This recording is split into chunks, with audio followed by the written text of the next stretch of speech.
গল্পকথনে আপনাদের আমন্ত্রণ। পড়ছি হুমায়ূন আহমেদের রং পেন্সিল। এখানে ছোট ছোট অনেকগুলো গল্প রয়েছে। আমি এক এক করে পড়ছি, আশা করছি ভালো লাগবে। প্রথমটি জুকারবার্গের দুনিয়া। আমার এক শিশুশিল্পীর নাম রুদ্র। এখন সে শিশুশিল্পী থেকে বালক শিল্পী হয়েছে। বয়স বেড়ে 10-11তে পৌঁছেছে। একদিন সে আমাকে টেলিফোন করে বলল, স্যার আঙ্কেল। শিশুশিল্পীরা অন্যদের মতো আমাকে স্যার ডাকে না, স্যার আঙ্কেল ডাকে। আপনি কি ফেসবুকে আছেন? থতমত খেয়ে আমি কিছুক্ষণ চুপ করে থেকে বললাম, না। তুমি কি আছো? রুদ্র উৎসাহের সঙ্গে বলল, হ্যাঁ। আপনি ফ্রেন্ড রিকোয়েস্ট পাঠালেই আপনাকে ফ্রেন্ড বানাবো। রুদ্রকে ফ্রেন্ড রিকোয়েস্ট পাঠানো হয়নি। ফ্রেন্ড রিকোয়েস্ট পাঠানোর প্রথম শর্ত ফেসবুকে অ্যাকাউন্ট থাকা, তা আমার নেই। তবে সুখের ব্যাপার, আমার নামে 7টি অ্যাকাউন্ট আছে। এই অ্যাকাউন্টগুলো আমার হয়ে সামাজিক সৌহার্দ্য বিনিময়ক কর্মকাণ্ড চালিয়ে যাচ্ছে। সৌহার্দ্য বিষয়ক কর্মকাণ্ড হল মিথ্যা হুমায়ূন আহমেদ তরুণী মেয়েদের সঙ্গে যোগাযোগ করছেন, সাহিত্য আলোচনা করছেন, তাদের সঙ্গে নিয়ে বৃষ্টি স্নান ও জ্যোৎস্না স্নানের আমন্ত্রণ জানাচ্ছেন। এক তরুণী সেই হুমায়ূন আহমেদকে স্যার সম্বোধন করায় তিনি রাগ করে লিখলেন, আমার মনের বয়স বাড়েনি, আমি চির তরুণ, তুমি আমাকে ভাইয়া ডাকবে, কেমন? ফেসবুকের নামে আমরা কি ধীরে ধীরে এক অলীক জগতের বাসিন্দা হয়ে যাচ্ছি না? মিথ্যাকেই সত্য ভাবছি, এক ধরনের ডিজিটাল রোগের শিকার হচ্ছি। রোগটির নাম ডিলিউশন। জীবনী গ্রন্থ সাহিত্যের একটি ধারা। জীবনী গ্রন্থিকে বলা হয় অতি উত্তম রূপে ধোলাইকৃত আত্মকাহিনী। ফেসবুককে তাহলে কি বলা হবে? ভানের কথামালা? অন্যদিন পত্রিকার সম্পাদক প্রকাশক মাঝারের ফেসবুক অ্যাকাউন্টে তার একটি ছবি আছে। ছবিতে মাথা ভর্তি ঝাঁকড়া চুলের এক যুবা পুরুষ। চুলের রূপ দেখলে যে কোনো নাপিত উল্লসিত হবে। সমস্যা হচ্ছে, মাঝারের মাথায় এখন অল্প কয়েক গাছি চুল। আধ ঘন্টার মধ্যে চুলগুলো গুনে ফেলা যাবে। আমার পরিচিত একজনের ফেসবুক অ্যাকাউন্ট পড়ে জানলাম সে অবিবাহিত। তার শখ দেশ ভ্রমণ। পৃথিবীর নানান দেশ সে ভ্রমণ করেছে। চমৎকার একটি গাড়িতে হেলান দিয়ে সে একটি ছবি আপলোড করেছে। নিচে লেখা, আমার নতুন বাড়ি। যার কথা বলা হচ্ছে সে 2 সন্তানের জনক। তার বিদেশ ভ্রমণ আগরতলা পর্যন্ত সীমাবদ্ধ। তার কোনো বাড়ি নেই। এইসব ফেসবুকের মূল উদ্দেশ্য কি? আমার কাছে পরিষ্কার না। স্বামী ফেসবুকে অ্যাকাউন্ট খুলবেন, স্ত্রী খুলবেন, দুজন দুজনের বন্ধু হবেন এবং ফেসবুকের মাধ্যমে গল্পগুজব করবেন। আমরা শহরবাসীরা পাশের ফ্ল্যাটের মানুষজনকে চিনি না এবং তাদের চেনার বিন্দুমাত্র আগ্রহ বোধ করি না। আমাদের আগ্রহ ফেসবুকের বন্ধু সংগ্রহে। আজব অবস্থা না? নতুন নতুন বন্ধু হচ্ছে, বাতিল হয়ে যাচ্ছে, আবার হচ্ছে। তরুণ ছেলেরা মেয়েদের সঙ্গে বন্ধুত্ব করতে চাইবে, ফ্রয়েড সাহেবের তাই অভিমত। বাস্তবে বান্ধবী খোঁজার চেয়ে ফেসবুকে বান্ধবী খোঁজা ভালো, বিপদের আশঙ্কা কম। মেয়েরা আবার অপরিচিত ছেলেদের বন্ধু তালিকায় আনার চেয়ে মেয়েদের এই তালিকার আনতে আগ্রহী। এখন উপায় আছে। ছেলেরা মেয়ে সেজে ফেসবুক অ্যাকাউন্ট খুলবে, এতেও যদি কিছু হয়। উদাহরণ দেই, মেহের আফরোজ শাওনের একটি ফেসবুক অ্যাকাউন্ট আছে। একটি মেয়ে তার বন্ধু হওয়ার জন্য আবেদন করল। মেয়েটির চেহারা অপূর্ব সুন্দর, মায়াময় চোখ। মেয়েটিকে বন্ধু তালিকায় নেওয়ার পর শাওন আবিষ্কার করল ছবিটি এক বিখ্যাত তামিল অভিনেত্রীর। বলাই বাহুল্য, তামিল অভিনেত্রীর পিছনে লুকিয়ে আছে তরুণী সঙ্গলিপ্স বিকারগ্রস্ত কোনো পুরুষ। ওয়েবসাইট, ফেসবুকও ওয়েবসাইট। যে নোংরামি ছড়ানোর ডিজিটাল উপায় তা এখন সবাই নিশ্চয় জেনে গেছেন। সেলিব্রিটিদের নোংরা ছবি ছড়িয়ে পড়ছে বিশ্বময়। সমকাল পত্রিকায় পড়লাম অ্যামেজিং.com নামের ওয়েবসাইটের অ্যামেজিং আড্ডা বাংলাদেশের সেলিব্রিটিদের নোংরা ছবির আখড়া। যেহেতু এই পত্রিকায় নতুন প্রাণের সৃষ্টি হয়, কাজেই প্রক্রিয়াটি পবিত্রও বটে। পবিত্র হলেও অবশ্যই গোপন। এমন একটি বিষয়ের ভিডিও কিভাবে হচ্ছে কে জানে, তবে যেভাবে হচ্ছে তাতে মনে হয় নোংরা ভিডিও আপলোড করা একটি ফ্যাশন হয়ে দাঁড়াবে। একজন আরেকজনকে বলবে, আমার নতুন একটা ভিডিও ক্লিপিং ওয়েবসাইটে এসেছে, দেখেছিস? না দেখলে আমার কাছে মাস্টার কপি আছে। শাওনকে বললাম, ফেসবুকের সবচেয়ে ভালো বিষয় কোনটা বলে তোমার ধারণা? সে বলল, হারিয়ে যাওয়া বন্ধুদের আমি ফেসবুকে খুঁজে পাই, ওদের ছবি দেখি, ওদের ছেলে মেয়েদের ছবি দেখি, এত ভালো লাগে। আমি বললাম, তোমাদের বন্ধুর তালিকায় কজন আছে? শাওন বলল, খুব কম। খুব কমটা কত? ছোটবেলার বন্ধু আর নতুন মিলিয়ে 4700। আমি খাইছেরে বলে আর্তচিৎকার করলাম। শাওন বিরক্ত গলায় বলল, এমন করলে কেন? বন্ধু সংখ্যা যত বেশি হবে তত ভালো। তুমি তোমার কোনো একটা চিন্তা বন্ধুদের মাঝে ছড়িয়ে দিতে পারবে। ভুল চিন্তা যদি হয়? ভুল চিন্তা ছড়াবে, তবে ভুল চিন্তা ধরা পড়বে, বন্ধুরাই ধরিয়ে দেবে। শুদ্ধ চিন্তা প্রবাহিত হবে। ফেসবুকের মাধ্যমে অতি দ্রুত সামাজিক আন্দোলন গড়ে তোলা যায়। কথাটা আমাকে মানতে হলো। গত ইলেকশনের সময় ফেসবুকের কারণে রব উঠেছিল, যুদ্ধ অপরাধীদের ভোট দেবেন না। ঘটনা সেরকম ঘটেছে। বর্তমান আরব বিশ্বের দিকে তাকালে ফেসবুকের ক্ষমতা টের পাওয়া যায়। ফেসবুকের মতো নিরীহ একটি সফটওয়্যার অ্যাটম বোমা লুকিয়ে আছে। পৃথিবীর সব রাজনীতিবিদদের সতর্ক হওয়ার সময় এসে গেছে। ফেসবুকের জনক জুকারবার্গকেও অভিনন্দন। পাদটিকা। আমাকে নিয়ে একটি মজার ওয়েবসাইট আছে। নাম, হুমায়ুন আহমেদকে না বলুন। Say no to Humayun Ahmed. একদিন শাওন ওয়েবসাইট খুলে আমাকে দেখালো। আমি প্রভূত আনন্দ পেলাম। মনের আনন্দে সবাই আমাকে গালাগাল করে যাচ্ছে। ওয়েবসাইট দেখে জানলাম আমার মৃত্যু বাংলাদেশের জন্য একটি শুভ ঘটনা বলে বিবেচিত হবে। মৃত্যুতে দেশের জন্য কিছু করতে পারবো, এটাও তো মন্দ না। কয়জনের সে সৌভাগ্য হয়। এখন পড়ছি অমরত্ব। আমার বাবার ফুফুর নাম সাফিয়া বিবি। তিনি অমরত্বের কাছাকাছি চলে গিয়েছিলেন। তার স্বামী, পুত্র, কন্যা মরে গেল, নাতি মরে গেল, তিনি আর মরেন না। চোখে দেখেন না, নড়তে চড়তে পারেন না, দিন রাত বিছানায় শুয়ে থাকার কারণে পিঠে বেডসোর হয়ে গেল। পচা মাংসের গন্ধে কাছে যাওয়া যায় না। রাতে তার ঘরের চারপাশে শিয়াল ঘুরঘুর করে। পচা মাংসের গন্ধে একদিন তার ঘরের টিনের চালে 2টা শকুন এসে বসল। টিন বাজিয়ে ঢিল ছুঁড়ে শকুন তাড়ানো হলো। সেই তাড়ানো সাময়িক, এরা প্রায়ই আসে, কখনো একা, কখনো দলে বলে। গ্রামের প্রচলিত বিশ্বাস, তওবা পড়ানো হলে রোগীর মৃত্যু ত্বরান্বিত হয়। তওবা পড়ানোর জন্য মুন্সি আনা হলো। সাফিয়া বিবি বললেন, না গো, আমি তওবার মধ্যে নেই। তওবা করতে হলে অজু করা লাগবে। শরীরে পানি ছোঁয়াতে পারি না, অজু কেমনে করব? সাফিয়া বিবির মনে হয়তো ভয় ঢুকে গিয়েছিল। তওবা মানেই মৃত্যু। তিনি মৃত্যু চান না। তবে রাত গভীর হলেই আজরাইলকে ডাকাডাকি করেন। এই ডাকাডাকি মধ্যরাতে শুরু হয়, শেষ হয় ফজর ওয়াক্তে। কারণ তখন তিনি ঘুমিয়ে পড়েন। সাফিয়া বিবির আজরাইলকে ডাকার নমুনা। ও আজরাইল, তুই কি অন্ধ হইছস? তুই আমায় দেখোস না? সবের জান কবজ করছস, আমারটা করস না কেন? আমি কি দোষ করছি? সাফিয়া বিবির বিলাপ চলতেই থাকে। আজরাইল তার বিলাপে সায় দেয় না। তবে এক রাতে দিল। গম্ভীর গলায় বলল, আমারে ডাকস কেন? কি সমস্যা? হতভম্ব সাফিয়া বিবি বললেন, আপনি কে? তুই যারে ডাকস আমি সে। সাফিয়া বিবি বললেন, আসসালামু আলাইকুম। গম্ভীর গলায় উত্তর দিল, ওয়ালাইকুম আসসালাম। পাঠক অবশ্যই বুঝতে পারছেন, দুষ্টু কোনো লোক আজরাইল সেজে সাফিয়া বিবির সঙ্গে মজা করছে। দুষ্টু লোকের পরিচয়, তিনি আমার ছোট চাচা এরশাদুর রহমান আহমেদ।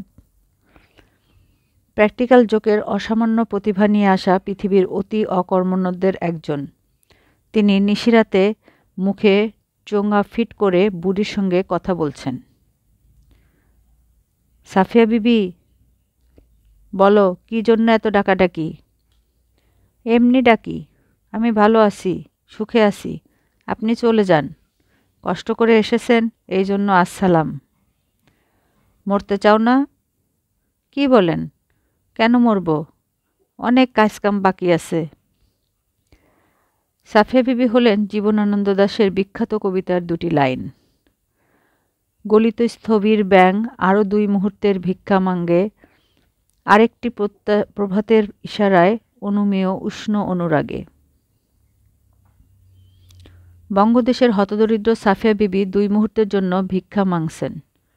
এই ভিক্ষা তো অতি ক্ষমতাবান নৃপতিরাও মাগেন। বিশ্বজয়ী চেঙ্গিস খাঁ শেষ বয়সে সমরখন্দ এসেছেন, যদি সমরখন্দের আবহাওয়ায় তার শরীর কিছুটা সারে। তিনি চিকিৎসকদের হুকুম দিয়েছেন অমরত্ব পানীয় তৈরির। যে এই পানীয় তৈরি করতে পারবে সে বেঁচে থাকবে, অন্যদের জন্য মৃত্যুদণ্ড। চীনের মিং সম্রাট খবর পেলেন জিনসেং নামের এক গাছের মূলে আছে যৌবন ধরে রাখার গোপন রস। তিনি ফরমান জারি করলেন, মিং সম্রাট ছাড়া এই গাছের মূল কেউ ব্যবহার করতে পারবে না। শুধু রাজকীয় বাগানে এই গাছের চাষ হবে। অবৈধভাবে কাউকে যদি এই গাছ লাগাতে দেখা যায় বা গাছের মূল সেবন করতে দেখা যায়, তার জন্য চরম শাস্তি, মৃত্যুদণ্ড।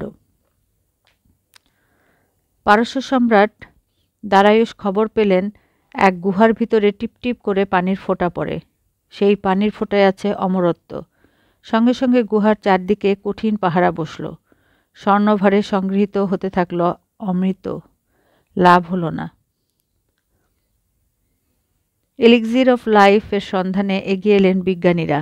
তারা এটার সঙ্গে ওটা মিশান, আগুনে গরম করেন, ঝাঁকাঝাঁকি করেন।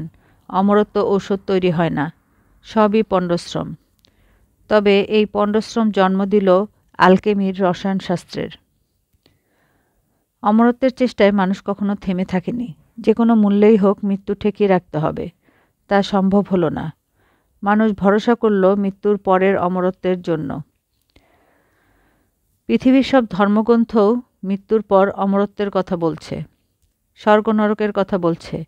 এই পৃথিবীতে যে অমরত্বের সম্ভাবনা নেই, পরকালে তার অনুসন্ধান। বাদ সাধল বিজ্ঞান।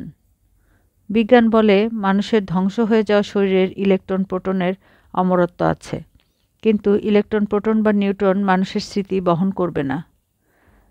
এই যখন অবস্থা, তখন ফ্রাঙ্ক জে টিপলার একটি বই লিখলেন। বইয়ের নাম ফিজিক্স অফ ইমমর্টালিটি।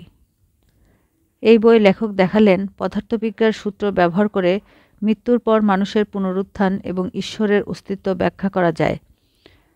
বইটি সম্পর্কে নিউ ইয়র্ক টাইমস বলছে, a thrilling ride to the 4 ages of modern physics. Science পত্রিকা বলছে, টিপলার একটি মাস্টারপিস লিখেছেন। আমরা যা বিশ্বাস করতে চাই পদার্থবিদ্যা দিয়ে তাই বলছেন। লেখকের পরিচয়, তিনি টিউলেন বিশ্ববিদ্যালয়ের প্রফেসর অফ ম্যাথমেটিক্যাল ফিজিক্স। সমকালীন পদার্থবিদরা স্বীকার করেছেন যে টিপলারের বইতে পদার্থবিদ্যার কোনো সূত্রের ভুল ব্যবহার নেই। তবে আমি তবের ব্যাখ্যায় গেলাম না। বইটিতে ওমেগা পয়েন্টের কথা বলা হয়েছে, সেখানে ঈশ্বরের উপস্থিতি। আমি নিজে ওমেগা পয়েন্ট নাম দিয়ে একটি বৈজ্ঞানিক কল্পকাহিনী লিখেছি। ওমেগা পয়েন্টে আমি যা বলতে চেয়েছিলাম তা বলতে পারিনি। কল্পনা করা যাক, আম গাছের মগডালে একটি পাকা আম। বানর আমটি পারতে পারছে না, কারণ ডাল অত্যন্ত সরু। ডাল ভেঙে পড়ে সে আহত হবে। বানরের হাতে তখন যদি একটি লাঠি দেওয়া হয়, সে লাঠি দিয়ে আম পাড়ার চেষ্টা করবে। 3 বার চেষ্টা চালিয়ে চতুর্থবার সে ডাল ভেঙে চলে যাবে। মানুষ সেটা করবে না। আম না পারা পর্যন্ত সে লাঠি দিয়ে চেষ্টা করতেই যাবে। লাঠির সঙ্গে আরেক লাঠি যুক্ত করবে। মানুষ রণে ভঙ্গ দেয় না। অমরত্বের সন্ধানে মানুষ কখনোই রণে ভঙ্গ দেয়নি। তাদের প্রধান চেষ্টা ছিল মৃত্যুর রহস্য ভেদ করা। শুরুতে ভাবা হয়েছে একটি নির্দিষ্ট বয়সের পরে শারীরিক মৃত্যুঘড়ি বেজে ওঠে, তখন মৃত্যু প্রক্রিয়া শুরু হয়। জরা আমাদের গ্রাস করতে থাকে। এখন বলা হচ্ছে মৃত্যুঘণ্টা বা মৃত্যুঘড়ি বলে কিছু নেই। মানবদেহ অতি আদর্শ একটি যন্ত্র। যন্ত্রের দিকে খেয়াল রাখলে জরা আমাদের গ্রাস করবে না। বায়োলজিস্টরা এখন বলছেন জরার মূল কারণ টেলোমার্স, কণিকাগুচ্ছ। এরা ডিএনএর অংশ, থাকে ক্রোমোজোমের শেষ প্রান্তে। যখনই কোনো জৈবকোষ ভাঙে, টেলোমার কণিকাগুচ্ছ দৈর্ঘ্যে ছোট হতে থাকে। যখন জৈবকোষের আর কোনো টেলোমার থাকে না, তখনই শুরু হয় জরা। আমরা ধীরে ধীরে মৃত্যুর দিকে এগুতে থাকি। বায়োলজিস্টরা পরীক্ষা শুরু করলেন জরাগ্রস্ত ইঁদুর নিয়ে। তাদের দেওয়া হলো টেলমোরোজ এনজাইম। দেখা গেল তাদের জরা প্রক্রিয়ায় শুধু যে বন্ধ হলো তা না, তারা ফিরতে লাগলো যৌবনের দিকে। এই পরীক্ষা মানুষের উপর করার সময় এসে গেছে। যে কোনো দিন পত্রিকা খুলে জরা বন্ধ করার খবর পড়া যাবে। গৌতম বুদ্ধ এ সময় থাকলে আনন্দ পেতেন। তিনি জরা ও মৃত্যু নিয়ে অস্থির ছিলেন। নির্বাণে মানুষ জরা ও মৃত্যুমুক্ত হবে, এটা তার শিক্ষা। তারপরে কি? সত্যি কি মৃত্যুকে ঠেকানো যাচ্ছে? আমার হাতে টাইম পত্রিকার একটি সংখ্যা, প্রচ্ছদ কাহিনী 2045, the year man becomes immortal.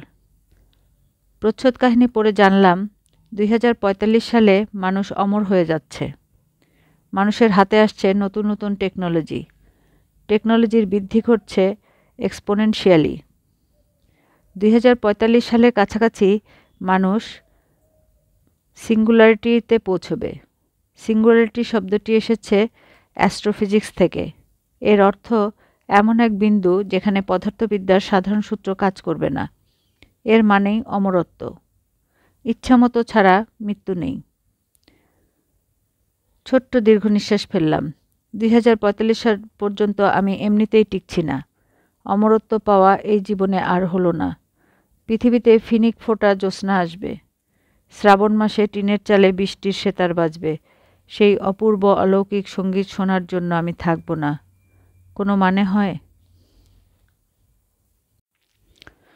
এখন পড়ছি অধ্যাপক ইউনুস। একটি দৈনিক পত্রিকা অধ্যাপক ইউনুসকে নিয়ে প্রথম পাতায় কার্টুন ছেপেছে। সেখানে তিনি হাসি মুখে রোগাভোগা একজন মানুষের পা চেপে শূন্যে ঝুলিয়েছেন।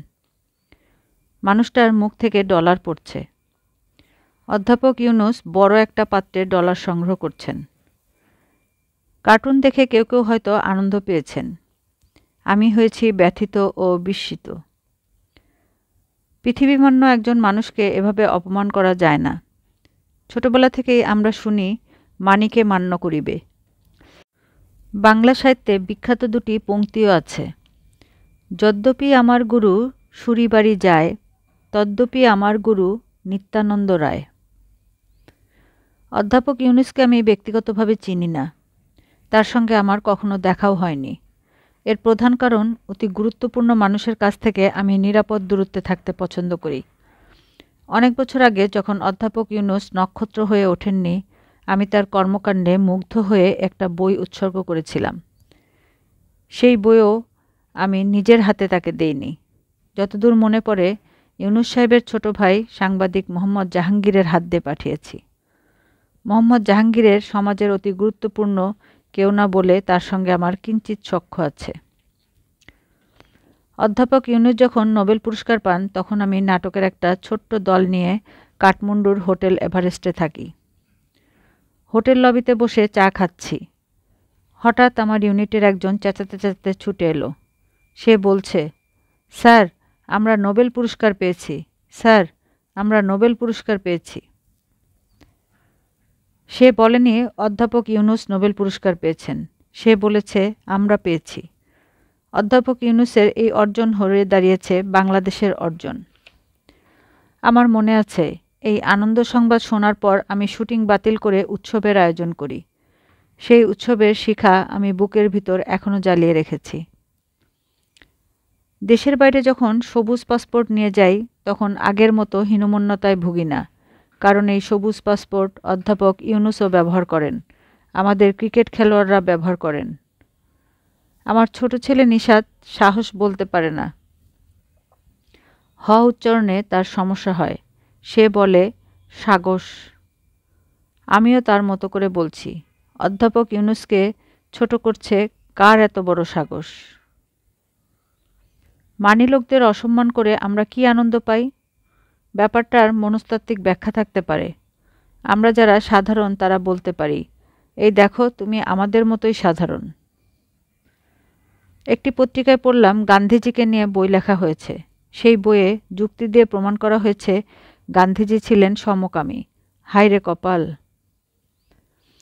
অধ্যাপক ইউনুসকে গান্ধীজির মতো গভীর গর্তে ফেলে দেওয়ার চেষ্টা হলেও আমি বিস্মিত হব না।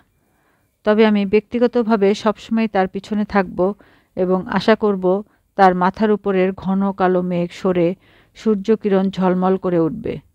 আশা করা ছাড়া একজন লেখক আর কী বা করতে পারেন?